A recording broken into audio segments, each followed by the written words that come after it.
Welcome to my YouTube channel Bio Master Aastha पर हम आपका स्वागत करते हैं। तो आज हम आपको बताएंगे फेफड़े यानी लंग्स के बारे में। फेफड़े आपके शरीर का बहुत ही महत्वपूर्ण हिस्सा है, जिससे आप ऑक्सीजन लेते हैं तो फेफड़ों में जाती है। तो आज हम आपको बताएंगे फेफड़ों के बारे में। ये है फेफड़ों का जो है स्ट्रक्चर यानी इसका चित्र मैंने बनाया है। देखिएगा इस प्रकार का, कुछ इसी प्रकार का होता है।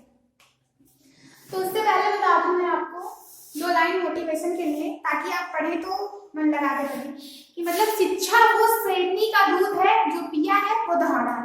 अंबेडकर जी कहते हैं कि शिक्षा वो शेरनी का दूध है, जो पिया है वो दहाड़ा है। तो आप शिक्षा लेते रहिए, पढ़ते रहिए और उसके बाद आपको कामयाबी तो मिलेगी। शिक्षा बहुत ही महत्वपूर्ण है आपकी लाइफ में। तो आते हैं अपने टॉपिक पे। ये मैंने बनाया स्ट्रक्चर फेफड़े का। तो फेफड़ा मतलब किस प्रकार का होता है, कुछ ये जो होती है ये ऐसे, यानी कि आप नाक से सांस लेंगे तो कोई सोचता होगा नाक से सांस लेते हैं तो नाक में रहती होगी, या फिर मुंह से सांस लेते तो ऐसा नहीं होगा। फेफड़ों में जाती है ऑक्सीजन, पहले आप नाक से लेंगे या फिर मुंह से लेंगे ऑक्सीजन, तो फिर जाएगी वो आगे आपकी श्वास नली में। श्वास नली क्या होती है, तो वायु जिस मार्ग का अनुसरण करती है वही श्वास नली कहलाती है। श्वास मार्ग वही कहलाता है, यानी वायु जिस मार्ग का अनुसरण करती है वही श्वास नली कहलाता है। अगर आपसे कोई पूछे तो बता सकते हैं श्वास नली क्या है। अगर इसकी डिफिनेशन कोई पूछे तो आप बता सकते हैं कि वायु जिस मार्ग का अनुसरण करे वो श्वास नली कहलाती है। तो ये जो श्वास नली है इसे हम ट्रेकिया नामक, यानी ट्रेकिया इंग्लिश में कहते हैं और हिंदी में श्वास नली कहते हैं।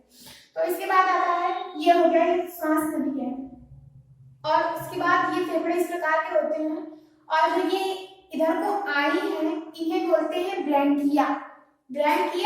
और ये जो ऐसे होती है, यानी जैसे बीच में आया कोरोना वायरस, वो जो होता था आपके फेफड़ों में, इन्हीं को जो है कि ये श्वास नली और ये सब जाम हो जाती थी, तब इंसान सांस नहीं ले पाता था, उससे उसकी डेथ हो जाती थी। कोरोना यहीं पे आपके फेफड़ों पर इफेक्ट करता था कोरोना।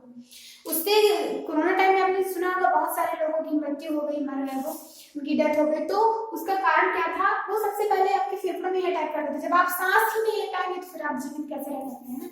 तो सबसे पहले यही था कि वो अगर आप सांस लेंगे और वो जीवाणु जो होता था कोरोना वायरस वाला, वो आपके इसी मार्ग से आप सांस लेंगे, उसी मार्ग से तो आता था। आप जब सांस लेंगे तो सांस नली से होते हुए इधर प्रक्रिया से आपके यहाँ पे इन सबको मतलब वो इकट्ठा होते होते तो 4 दिन में जाम हो जाता था, क्योंकि आदमी को सांस लेने में प्रॉब्लम होती थी। उसके बाद आदमी को डेथ हो जाती थी।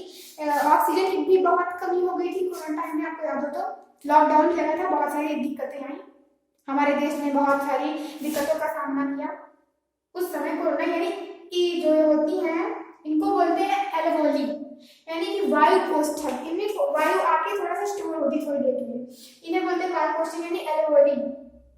इन्हीं को जो है कि कोरोना इन्हीं में इफेक्ट डालता है। सबसे पहले आता है स्तनधारी। स्तनधारी में कौन से जीव आते हैं, तो स्तनधारी भेड़, बकरी, भैंस, मनुष्य सब जो है स्तनधारी होते हैं। सबसे पहला क्वेश्चन कि स्तनधारी कौन होता है, तो स्तनधारी जो फेफड़ों द्वारा सांस लेते हैं, तो फेफड़ों द्वारा सांस गाय, भैंस, बकरी, इंसान, आप, हम सभी फेफड़ों द्वारा यानी स्तनधारी होते हैं।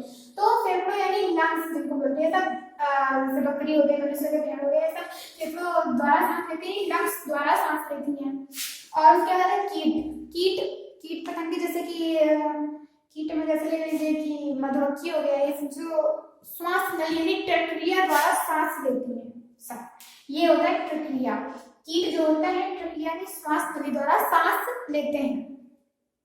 और जलीय जीव में सबसे पहला जलीय जीव जैसे कि मछली हो गया, ऑक्टोपस हो गया, सब जलीय जीव होते हैं। जो वो कैसे सांस लेते हैं, तो जलीय जीव जैसे मछली हो गई, वो अपने गिल्स द्वारा, यानी गिल्स का मतलब आप समझ रहे हैं, गिल्स एक इंग्लिश वर्ड है जिसको हिंदी में क्लोम बोलते हैं। क्लोम या फिर कह दो गल्फर, जैसे कि मछली जो होते हैं ना साइड में, उससे वो सांस लेती है।